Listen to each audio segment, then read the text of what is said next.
the All-Ireland Hurling Final referee, Brian Gavin. We're also joined in the committee room by Damien Lawler of the Sunday Independent and by Cork Camogie star Anna Geary. And very shortly, we'll be joined in Limerick by former Waterford manager Davy Fitzgerald. Brian, first of all, I've never seen you looking so well. How is the nose? Well, there's a lot to be said for makeup, Marty, I can tell you that, because around 10 to 4 Sunday I didn't look that well, but thankfully now the staff here have done a great job in patching me up there tonight. I look $1 million. Did you ever consider not continuing? No, I suppose just when the two doctors gave me the okay that I wasn't broke or anything like that, it was never in my mind but to continue, and I was delighted to be able to continue, because I was a long time sort of waiting to get an All-Ireland or hoping to get an All-Ireland, and thankfully it worked out in the end. Did you have a word with Tommy Walsh after the match? No, I didn't see Tommy since, so I'm sure I'll bump into him somewhere down the line. And but in fairness, no, it was a complete accident, and it's grand about it, you know. In terms of refereeing the match, your first All-Ireland final, 81,000 there, watched by millions on TV and listened to on radio. What was it like for you? It was absolutely fabulous, a tremendous occasion. The atmosphere, especially my family being there, I think was the big thing, and the well-wishers I had the whole week. It was a big occasion for me, but really at the start of the second half and during the second half, I really started to enjoy it and soak up the atmosphere that was going on, because it's a tremendous game. In terms of interaction on the field, lots of players do a lot of talking, I'm sure, to you during the game, and I'm sure you respond. Was it easy to referee? It was. In fairness, both teams really were 100%, and I had no problem with any player, and I really enjoyed it, I'd say, as much as they did, and thankfully everything went okay on the day for me. What sort of things were they saying to you? Some players sometimes might look for a free or look for advantage or different things, but you'll have that. You're going to have that in the game. But they know my style, and they'll be happy enough with the way I do let it go, you know. I'm sure you talk back knowing you. Sometimes when they have to be. They know by my tone of voice, or maybe, you know, when is the time to chound them or get on to them, you know. I'm sure they were only asking me what he had for breakfast. I'm sure.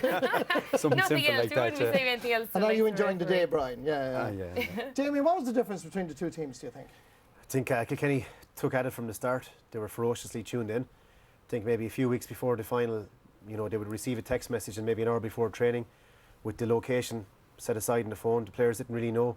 They trained Monday, Wednesday, Friday, maybe go again on Sunday. They booked in the Carton House. Day and a half, they knew their jobs. They knew their matchups. They knew the ferocious start they'd have. There was no circus this year, no injury worries. They had serious hunger back. Tipperary came in, they weren't tuned in from the start. They went 5 points down.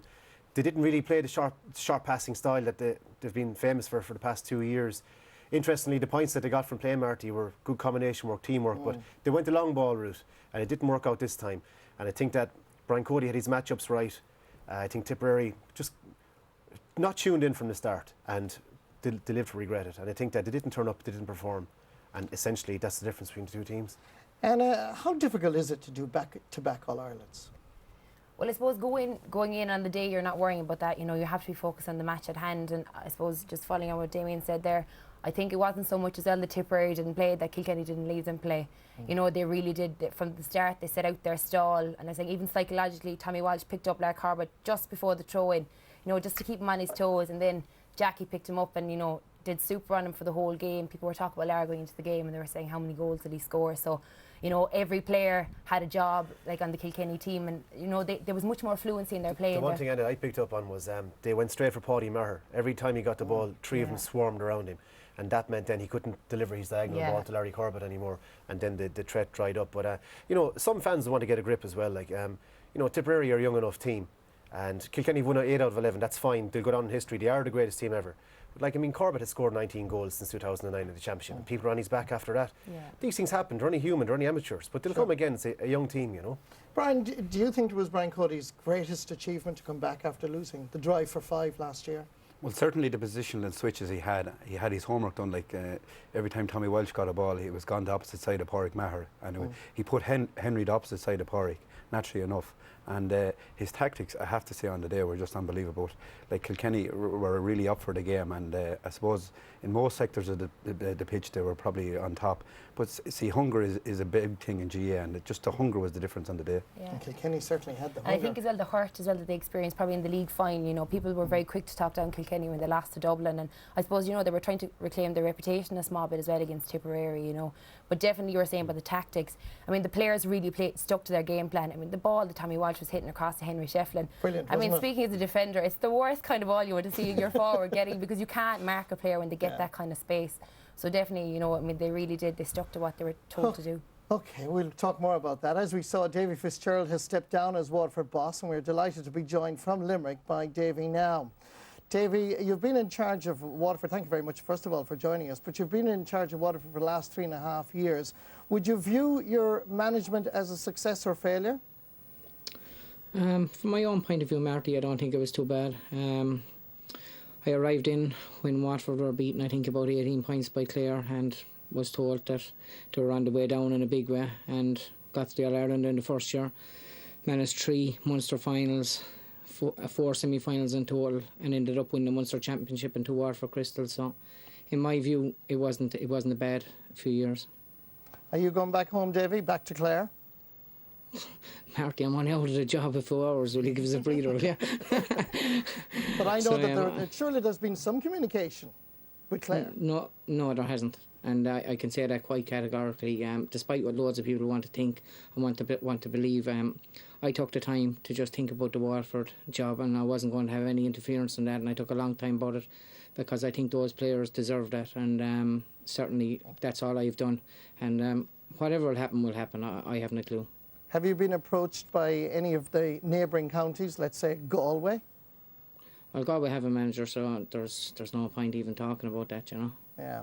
But would you like, if John McIntyre doesn't remain in Galway, would you be interested in it? You're like a dog with a bone, you're not giving up at all. I can't help it, Davy. I know, there's another Clare man. I don't know, Marty. I'm a hurling man. I love a challenge. I love being involved, and somewhere or another I'll be involved, whether it's with a county team or a club team. That's just my nature, and I like that, you know. So we'll see what happens. But if you had a choice, Davy, I mean, would you go back to Clare? Do you think there's potential there? Definitely at some stage, you know. That would be a goal down the line, I suppose. A lot of people would see Clare as having slipped right down the ranks, and being a Clare person, you hate to see that, you know. It's grand saying I have a lot of talent, but you had that in Limerick and Galway for years, and they never fulfilled that potential. And you can say the same in Clare. Will they fulfil that potential? They don't look like it at the moment, but there is potential there, and it has to be worked hard on. So it has. So you don't know what's around the corner. Well, Davy, of course, you live in 6 Mile Bridge, so you wouldn't be tempted to cross the border there to Limerick by any chance, would you? Well, sure, I'm here in Limerick at the moment, so I am, you know. All I was doing today was playing golf, Marty. That was it, you know. And I'm sure that Limerick, they're well capable of doing their business or whatever, you know. So no fear of them. Okay, well done. Thank you very much, Davy Fitzgerald, for joining us in the Limerick studio. Damien, of course, the news is out that Donald O'Grady is not going to remain on in Limerick. Are you surprised with that call? Surprised enough, but not too surprised at the same time. But the reality is that there's possibly 5, possibly 6 counties in the hurling territory looking for new managers next year. So himself will be in the shout for a lot of them. But Donald O'Grady had said from day one that he was going to be there for 1 year and 1 year only. Now, having said that, they got out of Division 2. You know, it would have been disappointed with the championship, really. Probably should have beaten Waterford. Didn't do well against Dublin, beat Antrim. You know, if I was a Limerick hurler, I'd be really disappointed. They're starting to play the short passing game up to the half-back line.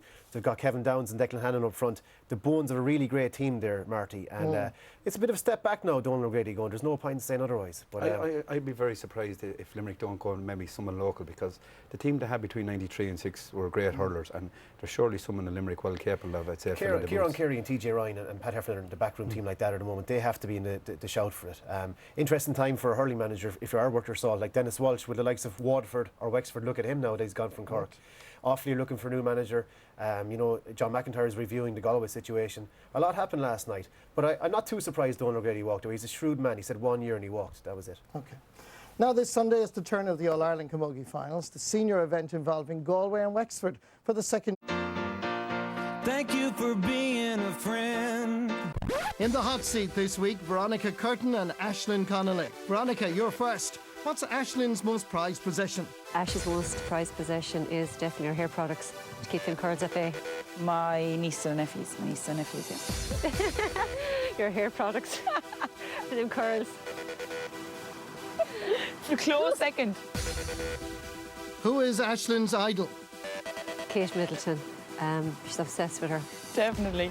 I was in London on Thursday and I passed Westminster Abbey and I was like, oh my God, that's where she got married. That's where she first stepped out. On match day, who does Aisling listen to on her iPod? She probably listen to Beyonce or Pink or Take That or something like that. Queen, don't stop me now. Beyonce? Oh, I do love Beyonce. I can't believe I forgot to say her and she's pregnant. It's so exciting. Is she? Yeah. Do you not know? No. She's pregnant, yeah. Later. Aisling, who is the manager's pet? Neither. Neither of us are in the hot spot. A bit too vocal, I'd say, for their liking. We're not part of his favourite team. We're not in his favourite category. I said neither because we're a bit too vocal. If Veronica was a superhero, who would she be? I think she would be Catwoman because she can have tendency to be a bit catty sometimes. Superwoman. Catwoman. Could you be a bit catty? Gosh, not getting good here, are we? And Veronica's favourite thing in the world? Ronnie's most prized possession is definitely her dog, Sammy. And then her husband. Oh, my most prized possession is the pug, Sammy. Followed by her husband. Closely. Thank you for being a friend. I wonder, will Sammy be in Croke Park on Sunday? Anna, the Camogie Championship this year was a little bit different, a round-robin basis, 8 teams involved, all playing each other once. Yeah. Was it a success? Was it a good development? Certainly, I suppose there was a lot of games. We had 7 games in a row, which was the first in the Camogie Championship. I suppose there was pros and cons to it, you know. I suppose what better time to be playing a series of games than the height of summer, you know, but I suppose it did take its toll on players, and there was injuries starting to reoccur as the championship went on, which ultimately meant that some players were missing games. And I suppose you have to look as well that the club structure did suffer a small bit, because when your inter-county players are continuously out, it doesn't leave that much time for championship games to occur during the summer. I think it could work really well, but maybe earlier on in the year, maybe if the league adopted the championship format, because you give managers more time to see players, and players then, I suppose, even budding players, a bit of more game time earlier on in the year, you know, get out the cobwebs after the winter season. So. The Senior All-Ireland Camogie final is a repeat, obviously, of last year, Wexford and Galway. 2 contrasting styles, isn't there? Yeah, very much so. I think Wexford have kind of reintroduced the physical element to their play, and definitely, you know, they use it well. And you know, anyone that's playing Wexford knows, you know, that you're in for a battle. And I suppose Galway kind of play it more free up the wings. You know, they kind of play with a bit, you know, I suppose a bit of pace. But certainly Croke Park will suit them. I suppose bottom line, if you look at both teams, both of them have been tremendous on the scoreboard. I mean, Galway have got like 11 goals and 120 points, and Wexford then have 15 goals and like 106 points. So both of them are well capable of putting scores on the board, and I think the ability to score freely in Croke Park will be the difference between the two sides on the day. Brian, I know you've been involved with Tullamore and won a championship with them in Offaly, but do you think Galway are a bit like Kilkenny? They're out for revenge after last year's defeat. Do you feel that they will have that same hunger? Well, it's the same as last Sunday. Like, it's very hard to put back-to-back titles together, and I think the one plus for Galway is Trez Maher going back centre back, and because the Wexford forward line is a free-flowing scoring forward line, and I think with Trez Maher going back, you'll see Galway maybe pulling back the midfielders, pulling back the half forward line, something like the seniors, and try and tighten down the Wexford forward line, because the Wexford forward line are very, very dangerous when they get the ball. I think maybe watching Niamh Kilkenny tear at, you know, the likes of Mary Lacey, and they love to drive on from midfield and put the ball over the bar. I also just wonder, like, JJ Doyle and his management team are over both teams, intermediate and senior. Is that going to be a factor on the day for Wexford?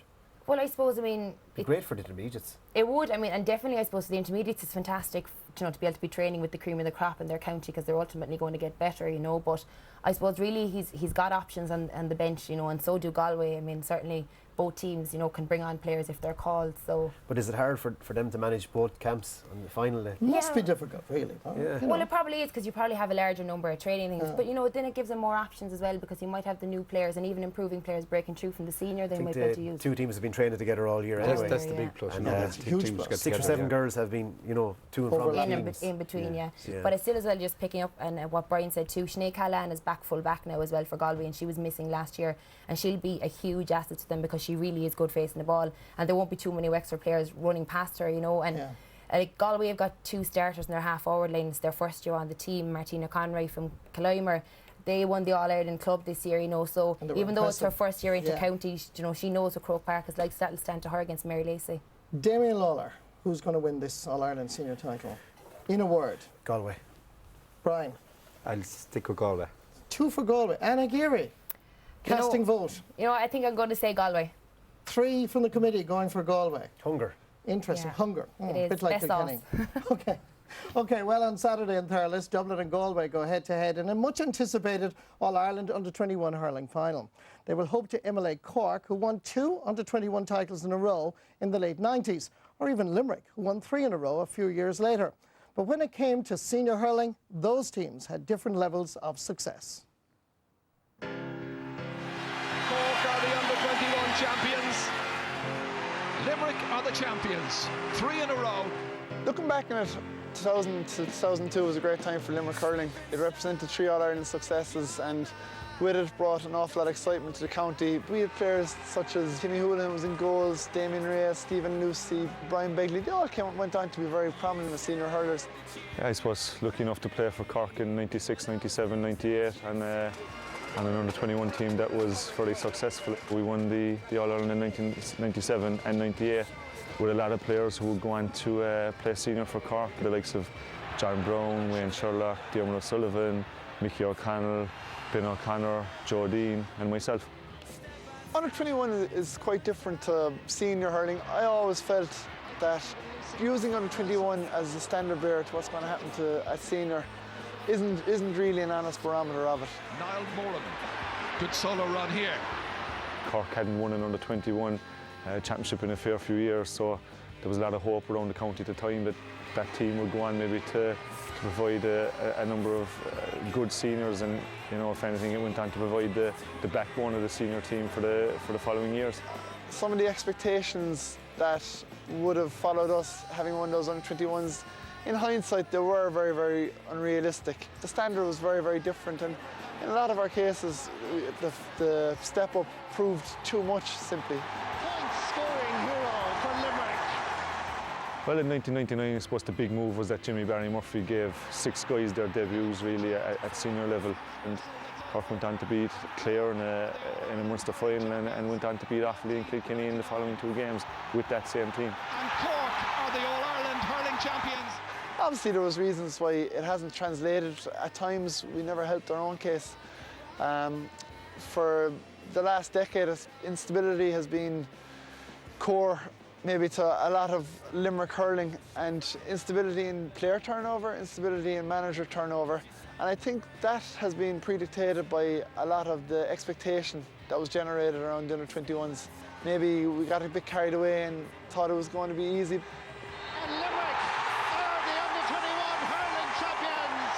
What an achievement. Look, obviously you have to look back on it in that we won no Munster title, we won no National League title. It'll always be a regret. Limerick are back. For the teams that are playing Sunday, Dublin and Galway, just because you win next Sunday in the under-21 doesn't guarantee a success at senior level. If you are lucky enough to win that competition, it's something that you'll be very proud to say that you've won. And the key thing is, it's like most things in life, you only get a couple of chances, and with under-21 grade, you definitely only get a couple of chances.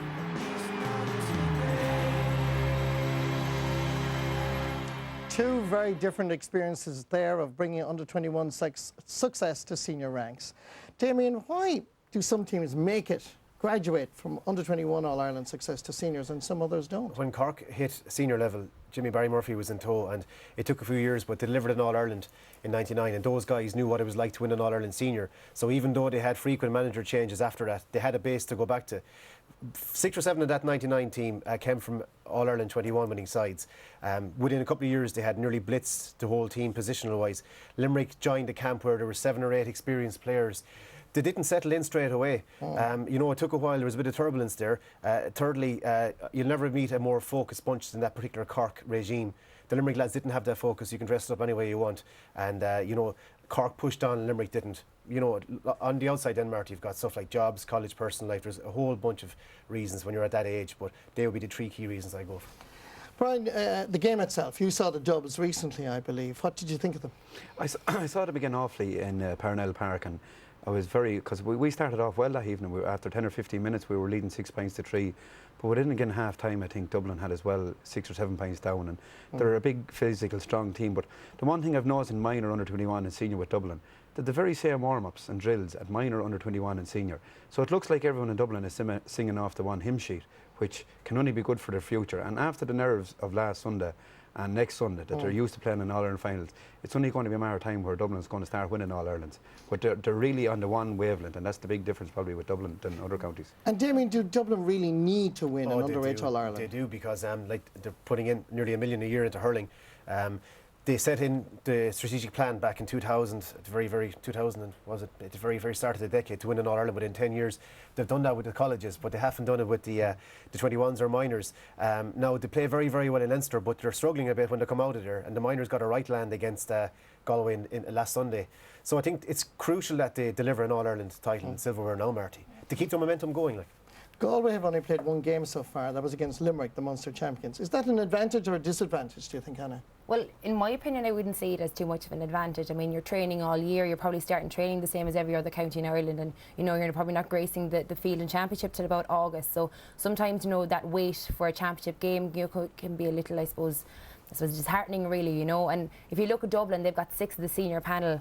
And they've got spearheaded by Liam Rush, who's the captain on the day. And definitely, I think, even though that they came over Antrim, which was a much easier game than Galway against Limerick, the fact that they have that experience from the senior, and they acquitted themselves so well at senior level, I think that will probably stand to them. Isn't it very unfair though that one team has played 4 games, started out in June, and one team has played 1 game, started out in August?